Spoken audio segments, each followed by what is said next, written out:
হাসানাত আব্দুল্লাহ বলেছেন, সরকার বিভিন্ন ধরনের সুবিধাভিত্তিক কার্ড চালু করলেও সাধারণ মানুষ এখনও ন্যায় বিচার থেকে বঞ্চিত। তাই জনগণের জন্য সবচেয়ে প্রয়োজন জাস্টিস কার্ড।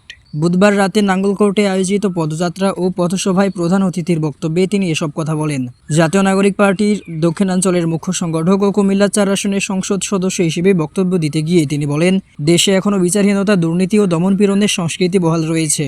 তিনি অভিযোগ করেন, মত প্রকাশের স্বাধীনতা সংকুচিত হচ্ছে এবং গুম হত্যার মতো ঘটনাও পুরোপুরি বন্ধ হয়নি।